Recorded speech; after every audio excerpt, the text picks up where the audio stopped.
some things. We let love give us wings. It's the key, it's free, it's for you and me.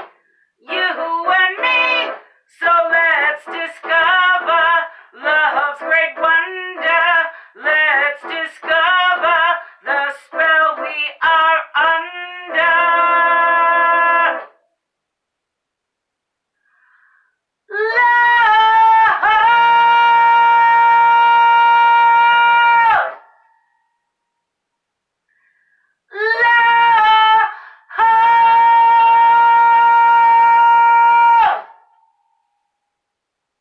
With Mililli, love.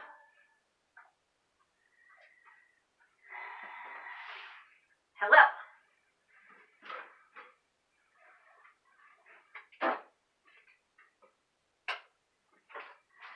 I'm Merlin Mililli. Welcome to the Love Show, where we grapple with the question, what is love? Today we want to know, is love a Christmas miracle?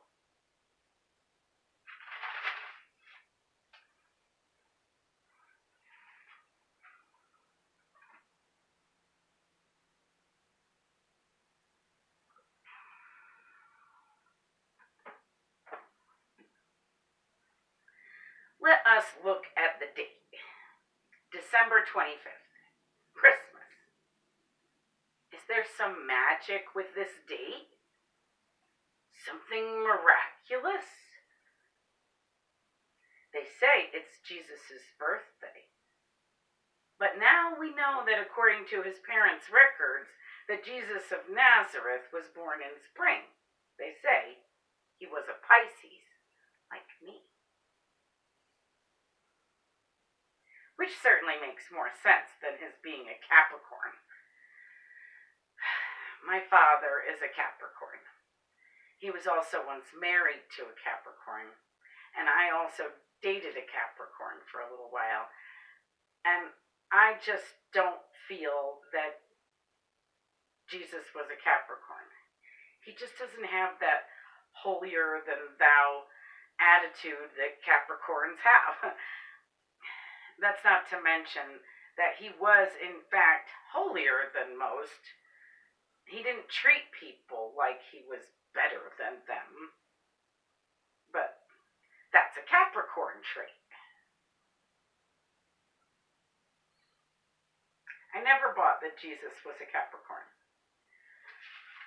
So, why December 25th? Is this some magic day? Magic. We get the words magic and magi from the same place. Did the magi come to see the boy king in March or December 25th?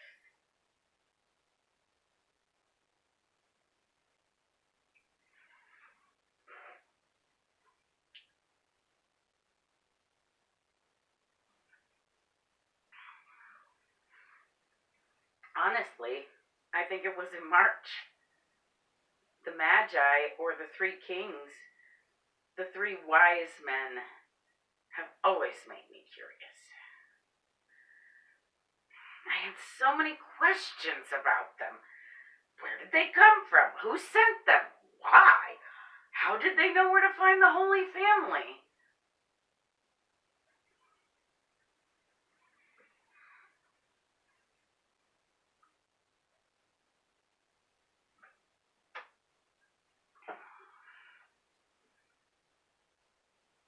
I studied these magi for decades, and I believe I finally figured them out. These kings, these magi, were a class of priest kings from Sumeria. They had priestesses and the oracle. At the time of Jesus' birth, there were no Christians. There was no Christianity.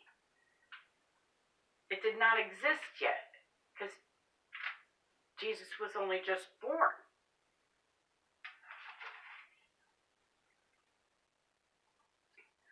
oracle was huge before Jesus. Kings and paupers alike would line up and wait with offerings for the oracle.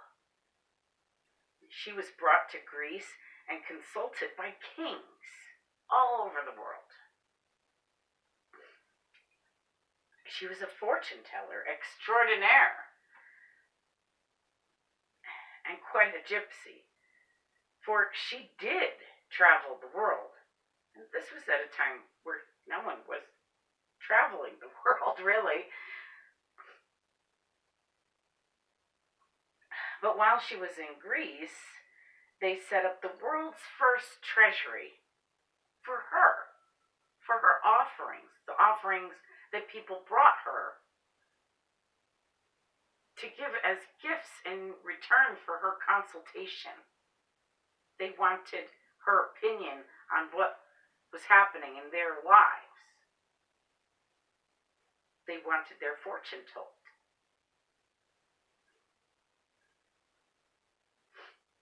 So they made this first treasury for her things, her belongings, because she had so many.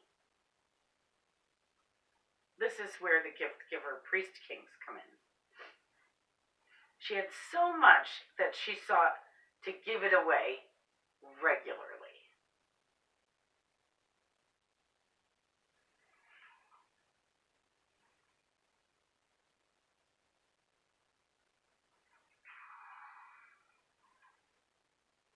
So it was the oracle who predicted that Jesus of Nazareth would be the King of Kings, and that he would need funding and protection. Now, we see the three kings depicted all the time, alone in the desert, three little guys with their little treasure chests, right? This was at a time of great turmoil in the world. The local king in Nazareth was Herod, and Herod heard the prediction of the oracle that the boy would be the King of Kings, and was so jealous and furious that he ordered all male babies be killed.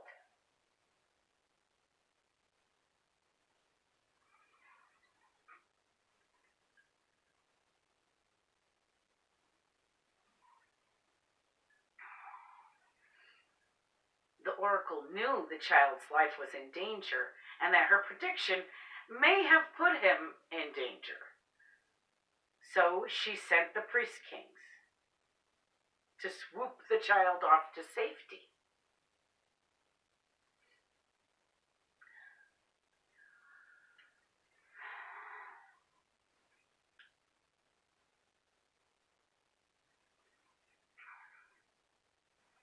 Only no one now or at this time goes much further than their front step with a treasure chest of gold, just holding it out for anyone to take. Kings, any kings from anywhere, do not travel like this. More importantly, they don't travel alone at all. Certainly not with a little treasure chest just walking. They travel with an entourage, quite an entourage, actually. It's like a small city, and often they have an army in the entourage.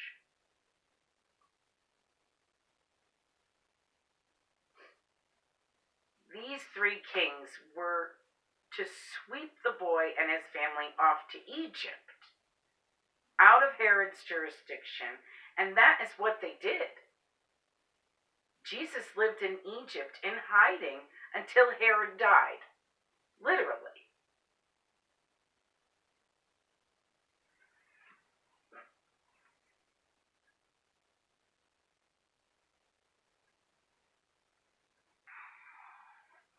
Funny thing is, in Egypt, they have long since celebrated December 25th as the birth of Horus,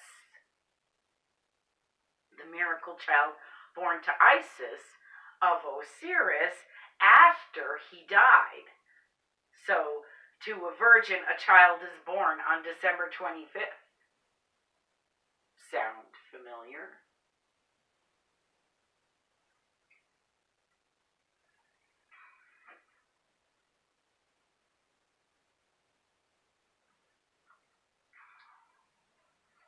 It is said that more than 300 years after Jesus died, the church decided that he was born on December 25th.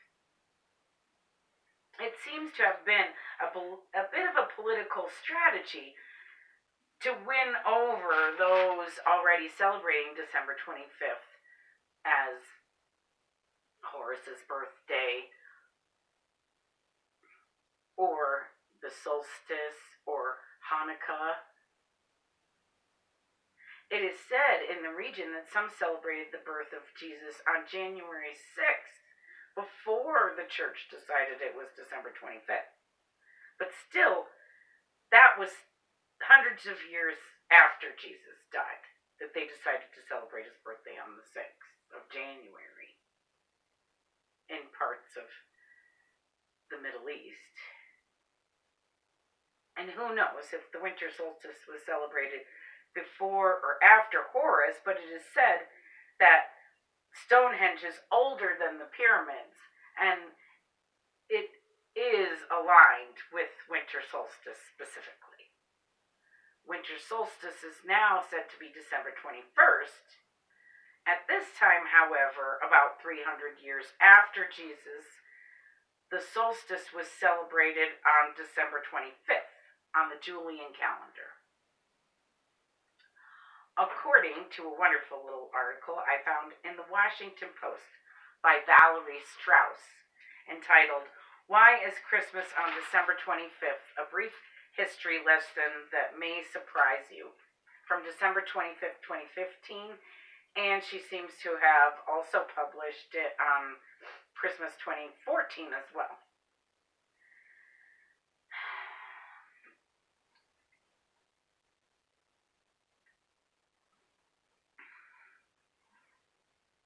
So in this article, she states that in the Julian calendar, December 25th was regarded as, quote, the nativity of the sun because the day begins to lengthen.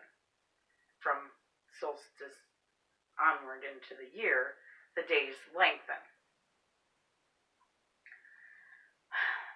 I have a lot of problems with the Julian calendar. Our current calendar is based on the Julian calendar, and it has flaws.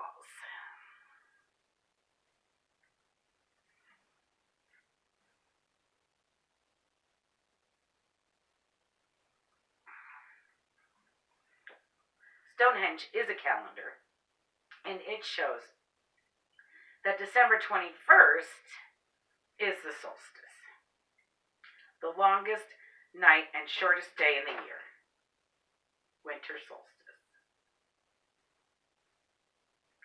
So the 25th is based on a miscalculation? That seems weird. Miscalculations aren't magic, right? I mean, like, December 25th seems like a very magic day, and a miscalculation isn't magic. Bob Ross said artists don't make mistakes, we just have happy accidents. So Valerie Strauss delves into St. Nicholas to further explain December 25th. She says, and I quote, "The character known as Santa originated with a man named Nicholas, said to have been born in the 3rd century AD, 300 years after Christ's death.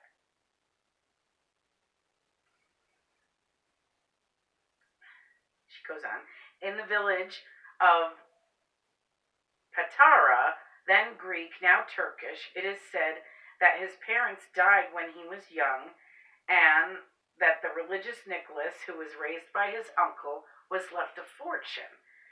Ordained as a priest, he used his money to help others and became protector of children, performing miracles to help them." Unquote. Christmas miracles? She goes on to say that Nicholas was persecuted by Roman Emperor Diocletian and buried in 343 AD in a church, where a substance with healing powers called manna formed in his grave. The day of his death, December 6th, became a day of celebration.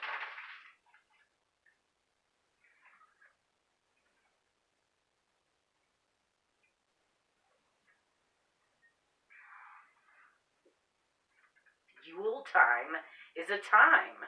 This year it runs from Monday, December 21st to Friday, January 1st, 2021. Hanukkah is an 8-day festival celebrating a miracle at this time of year.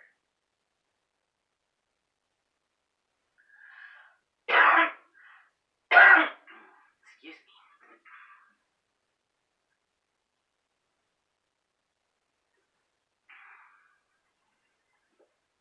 It seems that we celebrate winter more than anything, and the rebirth of the sun, and how fires, candles, warm food and drink, and friends and family make the season better. Imagine how dark this period of the year must have seemed before electricity, before TV and Christmas lights, when folks sat around the fire on long winter nights, praying for shorter winter nights and longer days, and telling stories. Stories of miracles and hope and a new sun, or sun, S-O-N. Stories, Christmas stories.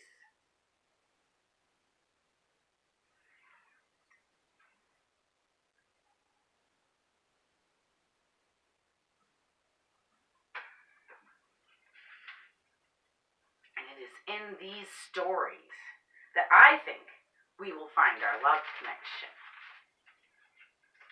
Every faith I can think of is based on love.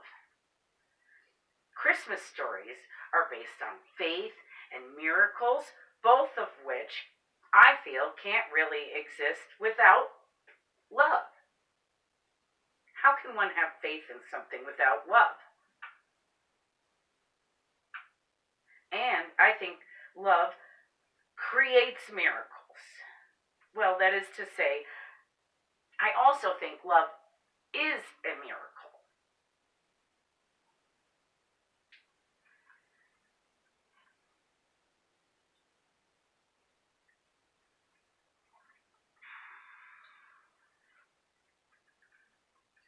I live in Mount Shasta, California.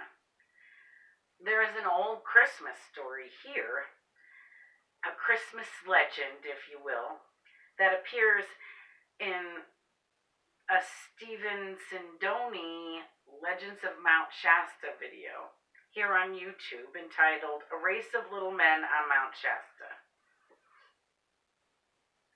In it, Stephen references a 1953 issue of the Siskiyou Pioneer and a book by Emily A. Frank entitled Mount Shasta, California's Mystic Mountain. Mount Shasta, California's Mystic Mountain. And Stephen tells the story of a young girl who has paralysis, and her Uncle Ray, who is a fur trader on the mountain, coming to visit her on Christmas Eve. Being a trapper and trader, Ray encountered few people out in the wild, but for the natives. He spent much time with the natives and listened to their stories and got to know them quite well. And they told stories to him of very tiny footprints and glimpses of very tiny people in the forest on the mountain here.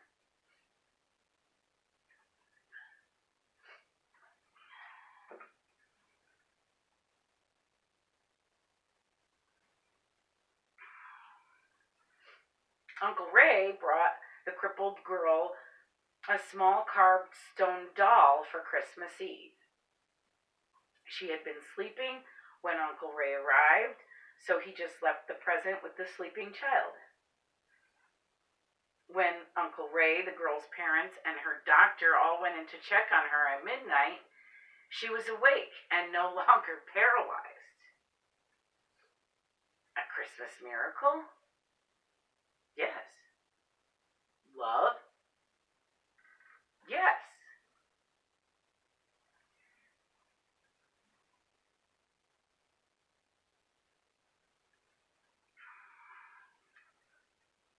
I don't think you would have had a Christmas miracle without Uncle Ray's love for his niece. Even if it was the doll and the little people, without love, Ray would not have thought to even bring the child anything.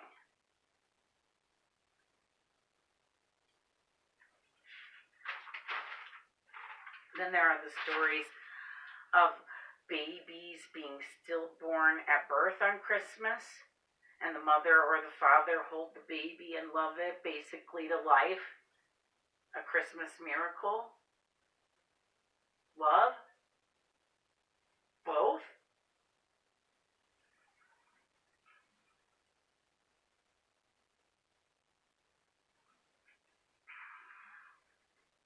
I think it is both. But is love a Christmas miracle? And what's with December 25th? Is this a magic day? I, as I have said before, am an earth worshiper. I am a druid. Some say the druids built Stonehenge. They certainly worshipped earth from there. December 21st is the longest night, right? By the 25th, the growing length of daylight is noticeable. Because after the 21st, we gain a minute of daylight every day. Not so noticeable without Stonehenge and or in one day, but in 4 days' time, in 4 days, it's noticeable. A lot like a baby. A baby in our society is usually in the hospital for a day or two, sometimes 3 or 4. Babies are pretty quiet at first, and then they learn how to cry and yell for help, and when they are hungry or when they need a diaper change. December 25th is kind of like a christening party for the sun, which is reborn on the 21st. But only up for a party after getting the hang of things. December 25th is when the sun finds its groove.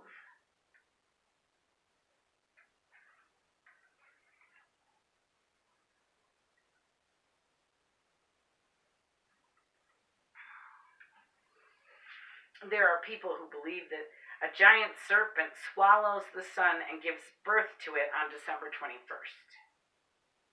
Some call her Leviathan, the serpent, the dragon.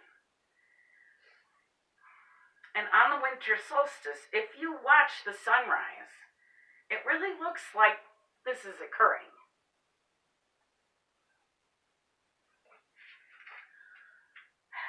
According to Valerie Strauss's Washington Post article, in Egypt they even used a baby before Christ to symbolize the rebirth of the sun on December 25th in their celebrations. They called it the Nativity of the Sun. The Nativity, they actually used that word. That's where it comes from.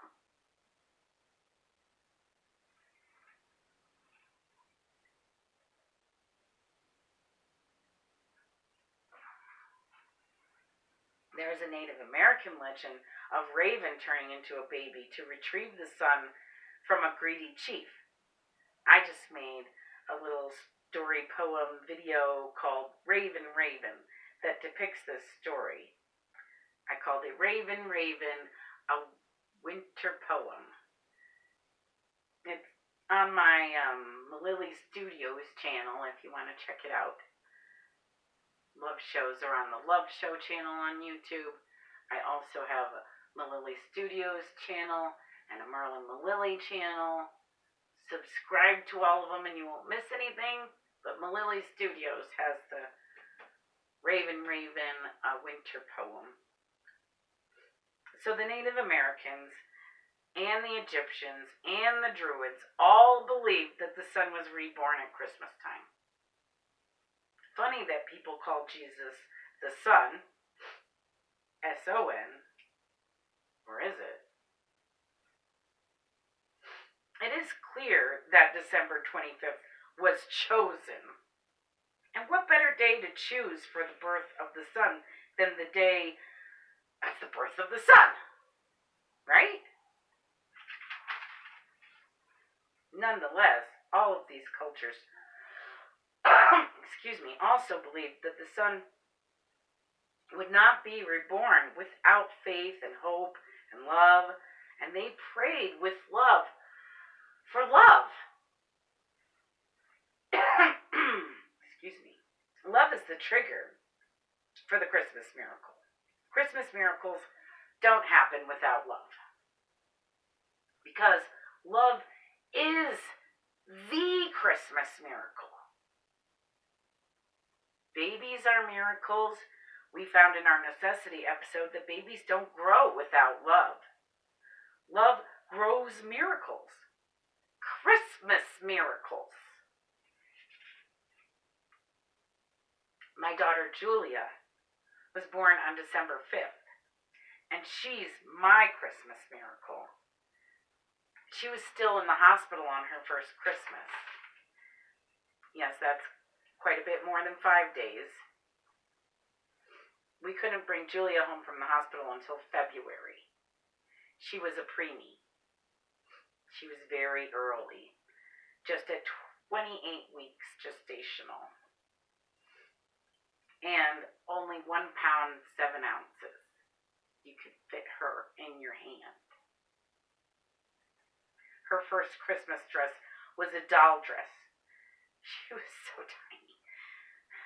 She is my Christmas miracle, and she is made of love. I'm sure of it. She's also bigger than me now. And all grown up. Love, kids. It's not just a Christmas miracle, but love is the Christmas miracle. Love is what makes us grow and what keeps us alive, kids. It is truly a miracle, a gift, a Christmas miracle. I love you. Thanks for watching. Merry, Merry Winter to you and yours. Love is the Christmas miracle. Love!